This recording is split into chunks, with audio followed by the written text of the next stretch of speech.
Olá, meus queridos, sou o seu professor de Física e na aula de hoje nós vamos dar início à eletrodinâmica, onde nosso objetivo é abordar alguns assuntos que dizem respeito ao movimento das cargas elétricas dentro dos materiais condutores, tudo bem?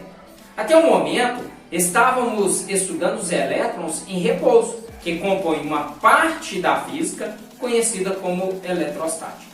Agora nós vamos trabalhar com essas cargas elétricas em movimento que chamamos de eletrodinâmica. E a primeira coisa que nós devemos entender é a definição de carga elétrica. Vamos entender isso? Então vem comigo. What if I go stronger? What if I get higher? What if I start doing things I know I will regret? I will make my own way, I will not surrender, I will do my best until I... E para isso, nós vamos entender através dessa nossa figura, da qual nós temos aqui um microscópio hiper, super, ultra, mega potente que tenha conseguido filmar o movimento dos elétrons dentro desse nosso fio. E é lógico que esse experimento, meus jovens, é por uma situação hipotética, pois não existe tal equipamento que consiga filmar esses movimentos, tá bom? Que fique bem entendido isso para vocês. Então veja que nós temos aqui um fio de cobre e onde nós temos algumas cargas elétricas negativas, os elétrons. Eu quero que vocês percebam que quando a minha chave está aberta, os elétrons aqui neste fio, eles estão se movendo de forma aleatória. Ou seja, para qualquer lugar. Sendo assim, quando nós temos essa situação, isso não se caracteriza uma corrente elétrica. Por outro lado, quando essa nossa chave ela é fechada, no caso, fecha ela, perceba que nós temos aqui este fio ligando aos terminais de uma pilha, seja ela, no nosso caso aqui, uma bateria, não é isso? E quando isso acontece, ele vai estar submetido a uma DDP, uma diferença de potencial, ou seja, a uma tensão. Percebe que os elétrons, eles passam a se movimentar para o mesmo sentido. E quando isso acontece, nós temos a composição de uma corrente elétrica. Portanto, nós entendemos como corrente elétrica como sendo um movimento ordenado das cargas elétricas. Bem simples mesmo, não é isso? E não precisa ser necessariamente os elétrons, viu? Fique bem claro isso para vocês. Mais à frente nós vamos ver que no diz respeito aos líquidos, que não são os elétrons que compõem a minha corrente elétrica, e sim outros portadores de cargas elétricas, e não necessariamente os elétrons, mas outros tipos de cargas elétricas. Nós temos dois tipos de corrente elétrica.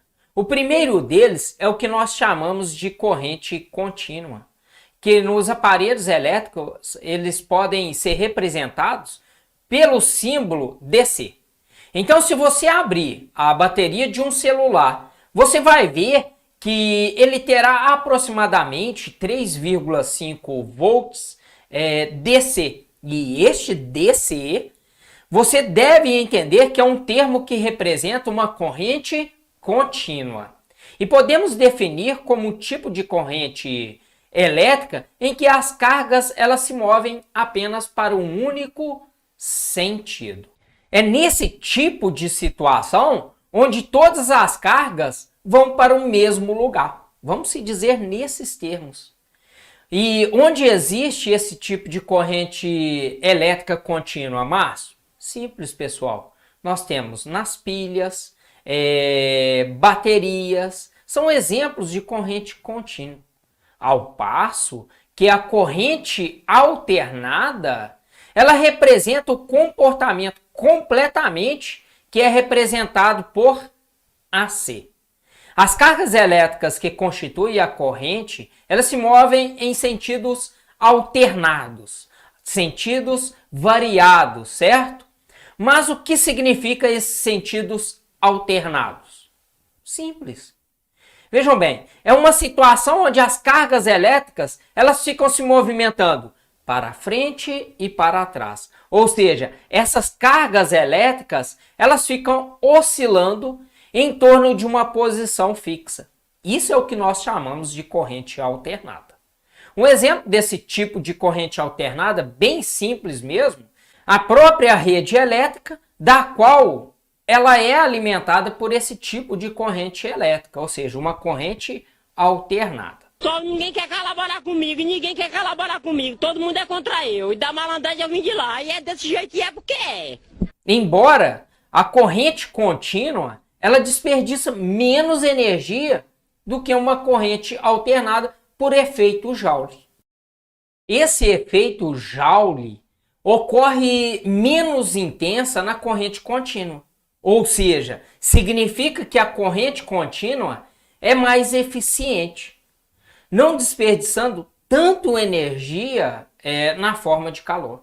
E te pergunto, então por que não se utiliza a corrente contínua numa rede elétrica? Meu jovem, simplesmente porque a corrente contínua não pode ser transformada. Sabemos que a corrente elétrica brasileira não é padronizada a 220 volts, como outros países. Pois, naturalmente, nós encontramos a 110 em Minas, aqui na minha região, que é a cidade chamada de Formiga, Minas Gerais, interior de Minas, nós utilizamos uma rede de 110. Sendo assim, se essa rede elétrica fosse contínua, não daria para transformar o 110 para 220, pois somente uma corrente alternada consegue fazer essa transformação. E a nossa rede elétrica brasileira, ela opera com uma frequência de aproximadamente 60 Hz. E isso significa que os elétrons eles ficam se movimentando para frente e para trás em 120 vezes por segundo. Sendo assim, isso implica que a lâmpada da sua casa está acendendo e apagando 120 vezes por segundo. E te pergunto novamente, olha que interessante. Então, por que não conseguimos ver a luz acendendo e apagando? O que vocês acham? Roberto. E o teu apelido? Robertinho. E o outro? Te falo, meu querido, porque os nossos olhos, eles só conseguem perceber frequências de pisca-pisca numa frequência de, no máximo, 48 vezes por segundo. Então, se a lâmpada ela acendesse no máximo 48 vezes por segundo, a gente conseguiria perceber. Por outro lado, como ela acende e apaga 120 vezes por segundo, isso é muito além da nossa capacidade visual. Fora de cogitação, a gente conseguir perceber essa tal situação, esse fenômeno maravilhoso da nossa natureza. Agora que já sabemos a definição de corrente elétrica, nós já temos plenas condições de estudar a intensidade da corrente. Então vejam bem, vejam essa nossa figura, onde nós temos um fio que tem uma área que nós vamos chamar de área de seção transversal. E pelo fato de o fio ser cilíndrico, essa área será de um círculo, ou seja, a área de seção transversal, melhor dizendo, é uma área de quando o meu fio ele é cortado com um ângulo de 90 graus, perpendicularmente, ok? Nesse sentido, nós podemos dizer que a nossa área é igual a πr ao quadrado. Agora vejam bem, dentro deste fio nós temos uma corrente elétrica, ou seja, elétrons que estão se movimentando ao longo desse fio e de uma forma ordenada. E se eu conseguir, neste caso, contar a quantidade de cargas que passa por essa área de seção transversal em um determinado intervalo de tempo, eu estarei medindo a minha intensidade da corrente elétrica. Simples assim. Ou seja, nós podemos matematicamente representar isso como a corrente como sendo a razão entre a quantidade de carga pela sua variação do tempo. Vejam que corrente elétrica, nós trabalhamos com amperes, a carga em coulomb e o tempo em segundos, ok? Logo, a carga também ela pode ser determinada em função do número de elétrons que passa aqui nesse nosso fio. Logo, nós podemos quantificar desta forma. A quantidade de carga é igual ao número de elétrons vezes a carga elementar, que é 1,6 vezes 10 a menos 19 coulomb. E lembrando que a carga elétrica elementar, ela representa o menor valor da minha carga elétrica. Ou seja, que ela pode existir do qual nós estamos trabalhando. Isso em módulo é igual à carga do próton. Melhor dizendo, a carga elementar do nosso elétron em módulo equivale ao mesmo valor da carga elementar do próton. Márcio, não entendi. Meu jovem, 1,6 vezes 10 a menos 19 coulomb para o elétron e 1,6 vezes 10 a menos 19 para o módulo. Quando a gente coloca em módulo, implica-se em um mesmo valor. Que fique bem claro isso para vocês. Outra observação importante é quanto à sua unidade de medida. A corrente como amperes, e 1 amperes também equivale a 1 coulomb por segundo. Isso eu estarei falando mais à frente, quando a gente estiver trabalhando com diferenças de potencial, certo? De posse a todos esses conceitos, nós podemos calcular a carga elétrica, onde nós temos duas opções que podemos calcular a quantidade de carga que passa por este nosso fio em função da sua corrente elétrica que está fluindo, que está atravessando este nosso fio. A primeira é quando a corrente elétrica no fio é constante.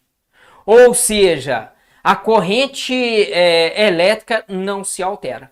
Sendo assim, se eu multiplicar aqui cruzado, a quantidade de carga é igual ao produto da minha corrente vezes a variação do seu tempo. Agora, quando a corrente não é constante, ou seja, quando ela oscila o valor à medida que o tempo passa, aí nós vamos ter que recorrer a uma propriedade gráfica, certo? E quando a corrente é variável, nós não podemos usar essa fórmula. Eu deixei isso muito claro para vocês, dizendo que a fórmula, a quantidade de carga, é igual ao produto da minha corrente vezes o tempo. Esse é somente para uma corrente contínua. Agora, a corrente elétrica variável geralmente tem uma indicação através de um gráfico, onde vai te mostrar como a corrente elétrica vai oscilar à medida que o tempo passa. Há situações em que o problema não te fornece o gráfico, mas ele te dá toda uma função, todos os informes que mostra de que maneira essa corrente vai variar, da qual você vai ter que montar este gráfico. Vamos pegar como exemplo essa situação onde a minha corrente foi aumentando e por um momento ela ficou constante e depois ela veio caindo. Bom, então veja que essa situação nós temos dois trechos neste nosso gráfico em que a corrente elétrica variou. E neste trecho intermediário, não é isso? Desse cara aqui, ó. Mas sendo uma corrente constante ou sendo uma corrente variada, se tem um gráfico da minha corrente em função do tempo, a carga elétrica que passa nesse fio é numericamente igual à minha área delimitada pelo meu gráfico. Agora eu quero falar com vocês nos diferentes meios em que a corrente se transporta. O primeiro são os materiais sólidos, do qual nós sabemos que, devido à constituição dos átomos, são os elétrons que está fluindo, não é isso mesmo? Ou seja, só elétrons. Porém, nos materiais líquidos, nós não temos os elétrons livres. Lembram lá no início da nossa aula? Agora a gente vai começar a falar aqui, para a gente entender o bacana disso. E quando eu jogo sal de cozinha, ou seja, o famoso cloreto de sódio, o NaCl, ele sofre uma dissociação iônica. Então, quando eu coloco o sal junto com água, as moléculas dessa água, que são polares, mas eu não estou lembrando o que seria polares. É quando as moléculas é formado por átomos diferentes. Bem simples. Qualquer coisa, faz uma revisão lá na disciplina de Química, ou pergunte ao seu professor para se aprofundar mais a respeito desse entendimento de polares e apolares, ok? Então, elas vão cercar o sódio do meu cloro, e sendo assim nós vamos ter os cátions e os ânions, Na+, Cl-. E esses carinhos, os cátions e os ânions, são as partículas que ficam boiando na minha água, que são as partículas livres, que são positivos e negativos. E é por esse motivo que a água salgada, ela conduz bem a eletricidade. Ou seja, ele é um excelente condutor de eletricidade, ao contrário de uma água pura, certo?